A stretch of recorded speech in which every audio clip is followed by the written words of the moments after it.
आणि बाबूशेठला फोन केला तालुका प्रमुख म्हणून.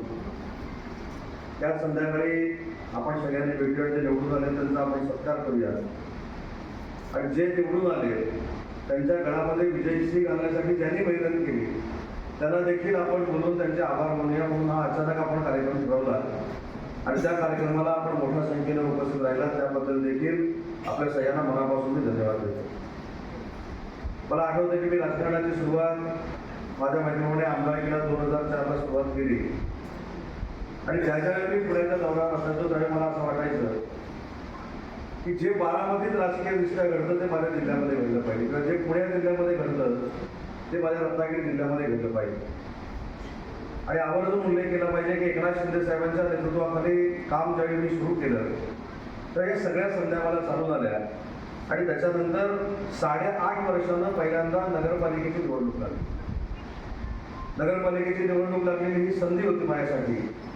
राज्याचा उद्योगमंत्री म्हणून काम करत असताना मी अनेक वेळा माझ्या भाषणात सांगितलं की ज्यांनी माझ्यासाठी पत्रकं वाटली त्यांना निवडून आणण्याची संधी माझ्यासारख्या कार्यकर्त्याला प्राप्त झाली होती. म्हणून आपण नगरपालिका जिल्ह्यातल्या सगळ्या जिल्ह्या, त्याच्यानंतर जिल्हा परिषद पंचायत समिती लागली. शिवसेनेच्या पदाधिकाऱ्यांच्या आणि भाजपच्या पदाधिकाऱ्यांच्या ताकदीवर आपण महाराष्ट्रातला सगळ्यात जास्त स्ट्राईक रेट शिवसेनेचा राहिला. 46 पैकी आपण 41 जागा घेतल्या. भाजपाने देखील 60% स्ट्राईक रेट ठेवत त्यांनी देखील आपल्यासोबत जागा घेतल्या. आणि आज जर आपण विचार केला महायुती म्हणून तर आपल्या समोर फक्त युबीटीच्या 5 जागा आहेत. 51 जागेवर आपण जिंकलो आहोत. पहिले जिंकताना उमेदवारांचे जर कष्ट नक्कीच आहेत, त्याच्याबद्दल दुःख असण्याचं काही कारण नाही. पण या उमेदवारांना ज्यांनी घराघरापर्यंत पोहोचवलं, ज्यांनी मतं मागितली, त्यांच्या संवादातूनच पुढचा कार्यक्रम किंवा पुढचे तुमचे कार्यक्रम निर्माण व्हावे ही माझी मनापासूनची इच्छा होती. आणि बंडशेठ तुम्ही अतिशय योग्य सांगितलं. मी देखील सुरुवातीच्याच बैठकीला सगळ्या लोकप्रतिनिधींना विनंती करणार आहे. ठीक आहे, 9.5 वर्षापूर्वी राजकीय प्रवाह बघितलं त्यावेळी कदाचित मला अधिकार होते नव्हते हा नंतरचा प्रश्न आहे. परंतु माननीय एकनाथ शिंदे साहेबांच्या नेतृत्वाखाली सगळ्या जिल्ह्याचे अधिकार किंबहुना अनेक ठिकाणचे अधिकार माझ्याकडे आहेत. त्याच्यामुळं पंचायत समितीच्या सदस्यांनी आणि जिल्हा परिषदेच्या सदस्यांनी पदाधिकाऱ्यांना विश्वासात घेऊनच काम करावं लागेल, त्या माझ्या स्पष्ट पद्धतीच्या सूचना. कारण जिल्हा परिषद पंचायत समिती त्याचे सदस्य झाल्यानंतर ते काय करतात त्याचा अनुभव देखील मला आलेला आहे. अनेक पात्रता नसलेल्या लोकांना मी राजकारणामध्ये मोठा करण्याचा प्रयत्न केला, पण ते माझ्यावर उलटले हे देखील मी बघितलेलं आहे. पण काय आहे त्याला उत्तर आहे. माझ्या नादाला मी तर कोणाच्याच नादाला लागत नाही, पण माझ्या नादाला कोण जर लागला तर आपोआप संपतो हे देखील काही लोकांनी निवडणुकीमध्ये. त्याच्यामुळं माझी आपल्याला एक विनंती आहे की जिल्हा परिषद सदस्यांनी त्याचा प्रोटोकॉल नक्की पदाधिकारी लागतील, त्याच्याबद्दल दुमत असण्याचं काही कारण नाही. पण जिल्हा परिषदेच्या सदस्यांनी आणि पंचायत समितीच्या सदस्यांनी देखील विभाग प्रमुखापासून बूथ प्रमुखापर्यंतचे संघटनेचे सगळे प्रोटोकॉल पाडले पाहिजे. त्या स्पष्ट सूचना जसं मी महाराष्ट्रामध्ये दिलेल्या आहेत तसं रत्नागिरी जिल्ह्यामध्ये देखील देणार आहे. आणि म्हणून पहिला हा कार्यक्रम रत्नागिरीतून सुरू केलेला आहे. कारण जे काही मला चित्र त्या निवडणुकांमध्ये बघायला मिळालं ते काही ठिकाणी अतिशय चांगलं होतं, पण काही ठिकाणी विधानक देखील होतं. महेंद्रनं अतिशय चांगल्या पद्धतीनं त्याचा उल्लेख केला. ठीक आहे, महेंद्र मांडवकर आपल्याकडे कधी आला याच्याशी माझं काहीच घेणं देणं नाही. आज त्यांना आपला विचार स्वीकारला, आपल्या सोबत आला, आपला तो सहकारी झाला, आपल्या कुटुंबामध्ये आला, त्याला एकनाथ शिंदे साहेबांनी तिकीट दिलं, त्याच्यामुळे त्याला निवडून आणण्याची जबाबदारी ही आपली आहे असं मानून पावसाच्या जिल्हा परिषद गटातल्या सगळ्या पदाधिकाऱ्यांनी काम केलं. हीच भूमिका तालुक्याच्या प्रत्येक विभाग प्रमुखाची आणि पदाधिकाऱ्याची राहिलेली आहे. मला सगळ्यात समाधान काय होतं, ज्यावेळी मी निवडणुकीच्या निकालानंतर त्या ठिकाणी आलो तर अनेकांच्या डोळ्यामध्ये मी आनंद अश्रू बघितले. खरं तर प्रत्येकाची इच्छा असते की मला पंचायत समिती सदस्य झालं पाहिजे, मला जिल्हा परिषदेचं सदस्य झालं पाहिजे. त्यासाठी काही लोक काम करत असतात आणि त्याच्यानंतर आपल्याला जेव्हा एक पद प्राप्त होतं त्यावेळी नक्की आपल्या डोळ्यामध्ये आनंदाश्रू असतात, आपल्या चेहऱ्यावरचं हास्य असतं. आपल्याला आठवत असेल की प्रत्येक उमेदवाराच्या प्रचारामध्ये असं सांगितलं होतं की तुम्ही निवडून आल्यानंतर तुमच्या चेहऱ्यावर जसं पदाधिकारी हास्य आणणार आहे तसं 365 दिवस आणि पुढचे 5 वर्ष शिवसेनेच्या आणि भाजपच्या पदाधिकाऱ्यांच्या चेहऱ्यावर हास्य ठेवण्यासाठी सगळ्यांनी काम केलं पाहिजे. मी भाषणात देखील सांगितलं होतं आणि त्याची आठवण निवडून आलेल्या सगळ्या सदस्यांना मी करून देणार आहे. कारण शेवटी आपणच विद्वान आहोत, आपणच शाणे आहोत अशा आविर्भावामध्ये जर काम करायला सुरुवात केली तर कदाचित तुम्हाला हा फटका पडणार नाही, परंतु हा फटका शिवसेना पक्षाला पडू शकतो आणि तो मला 100% पडायला द्यायचा नाही. अनेकांना कदाचित असं वाटत असेल माझी वागण्याची पद्धत बदलली, 100% मी बदललेली आहे. कारण 5 वर्ष 5 वेळा तुमच्या सगळ्यांच्या आशीर्वादाने मी विधानसभेचा आमदार राहिलो.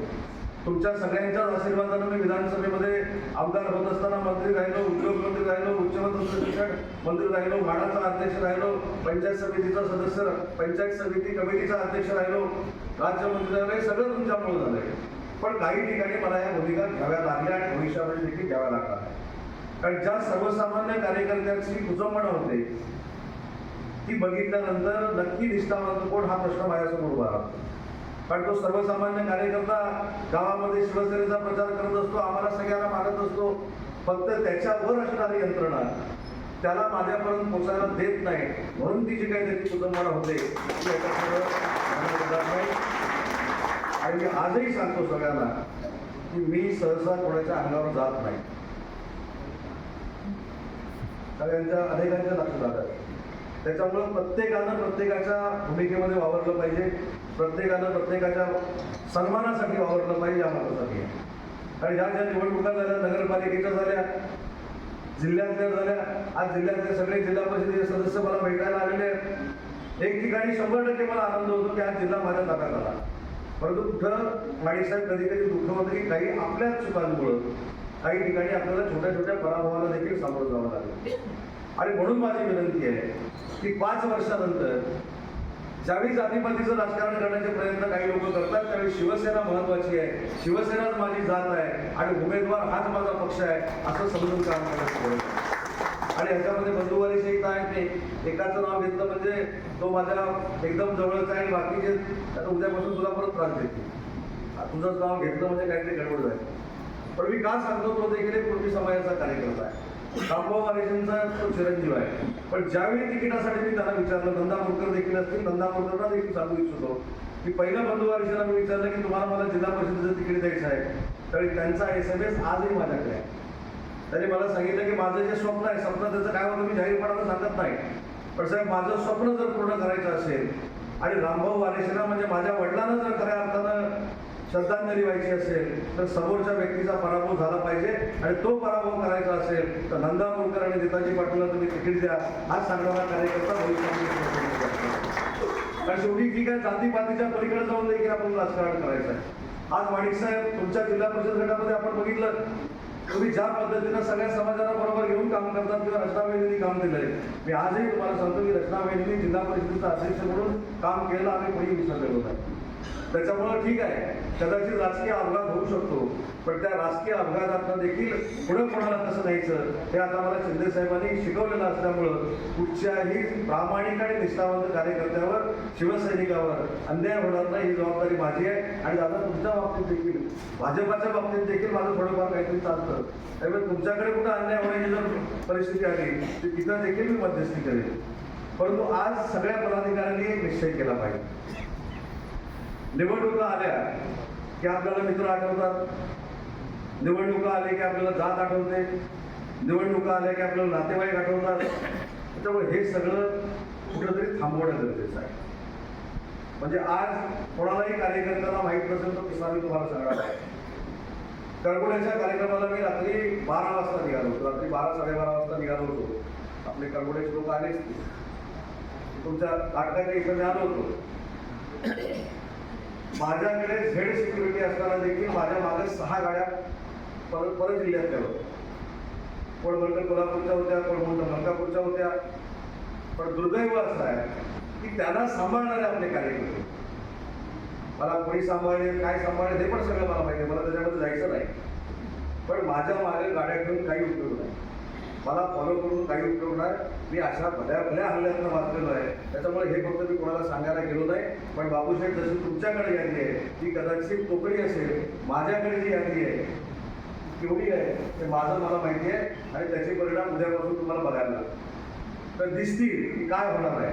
त्याच्यामुळं माझी पदाधिकाऱ्यांना आणि कार्यकर्त्यांना आणि सगळ्या निवडून आलेल्या लोकांना एकच विनंती करायची आहे, जर मैत्री जपायची असेल तर पक्षात राहायची की नाही ठेवा. जर नाती जपायची असतील तर पक्षात राहायचं की नाही ठरवा.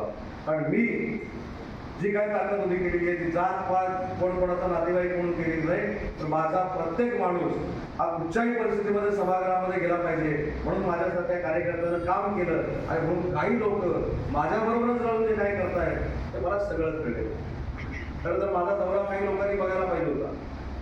पंढरशेट्टी अगदी नगरपालिकेच्या निवडणुकीला देखील 10 वाजता इथं निघून जायचो आणि परत 5 वाजता इथे यायचो आणि रात्री 4-4 वाजेपर्यंत काम करायचो. जिल्हा परिषद पंचायत समितीला देखील मी 10 वाजता निघून जायचो, 5 वाजता यायचो आणि परत 4-4-5-5 वाजेपर्यंत काम करायचो. त्या मला निघून यायचं नव्हतं. जिथं जिथं मला शंका आल्या, जिथं जिथं शंका आल्या, प्रकाश प्रसाद देखील इथं कुठेतरी बसलेले असतील, ते 2-2-3-3 वाजता सगळ्यांना फोन केलेला आहे आणि त्याचा रिस्पॉन्स देखील मला चांगला मिळालेला आहे. त्याच्यामुळे मी माझं कर्तव्य 100% पार पाडलेलं आहे आणि सगळ्याच बाबतीत पार पाडलेलं आहे. पण जे कोण अपुरे पडले असतील आणि त्याला खरोखरच माझ्यासोबत काम करायचं असेल तरी प्रामाणिकपणानं काम करणं गरजेचं आहे. त्यानंतर माझ्या निवडणुकीला 3.5 वर्ष, 3.5 वर्षानंतर माझी निवडणूक आहे. 3.5 वर्षामध्ये कशी संघटना बांधायची माडिक साहेब मला माहिती आहे. मी राज्य स्तरावरती संघटना बांधू शकतो, तर रत्नागिरी तालुक्यामध्ये संघटना बांधायला मला कठीण नाही. पण ज्या पद्धतीनं राजकारण केलं जातं, म्हणजे माझ्या बाबतीत जर एवढं राजकारण होत असेल, मी विचार काय केला, माझ्या बाबतीमध्ये जर असं राजकारण होत असेल तर माझ्या सर्वसामान्य शिवसैनिकावर ही जी काही मंडळी आहे ती कशा पद्धतीने दादागिरी करत असते. पण ह्याच्यानंतर आता दादागिरी चालणार नाही. दादागिरी करायची असेल तर त्याची देखील उपाययोजना मी केलेली आहे. त्याच्यामुळे कार्यकर्त्यांनी, मी सगळ्यांना सांगितलं नाही, ज्यांनी प्रामाणिक काम केलं त्याच्याबद्दल मला अजिबात तुम्हाला रक्ताचं काही कारण नाही. परंतु जी लोक पक्षामध्ये राहायचं, दुसऱ्यांची संधानं ठेवायची, अनेक ठिकाणी उदाहरण आहेत पैसे पुरवल्याचे देखील ऐकले बाबू पैसे पुरवण्याचे देखील पुरावे माझ्याकडे आहे. मला असं वाटतं की काही लोकांकडे एवढा जर पैसा होणार असेल तर गरीबांना वाटतं, झोपडपट्टीच्या लोकांना घरं ठेवून देऊ. पण अशा पद्धतीचं राजकारण हे वेळीच बंद करा. कारण जे निवडून आले किंवा जे निवडून आले नाही हे माझा नाही किंवा बरोबर सांगत नाही, पण थोडेफार शिंदे साहेबांनी आता सगळेच अधिकार मला दिलेले असल्यामुळं या 5 वर्षात तरी मी सांगितलेच होणार. त्याच्यामुळे या तालुक्यातल्या सगळ्या पदाधिकाऱ्यांनी प्रामाणिक जे काम करत आहेत त्यांचं गच्चीकरण करण्याचा प्रयत्न करू नये. आणि मंडळाचे तुम्हाला देखील मी तालुका प्रमुख म्हणून सांगतो, निवडून आलेल्या सगळ्याच पदाधिकाऱ्यांना सांगतो की शेवटी संघटना आपल्याला महत्त्वाची. जेव्हा एकनाथ शिंदे साहेब आपल्यावर विश्वास टाकतात, कुठेही एकही तिकीट मागं पुढं नाही.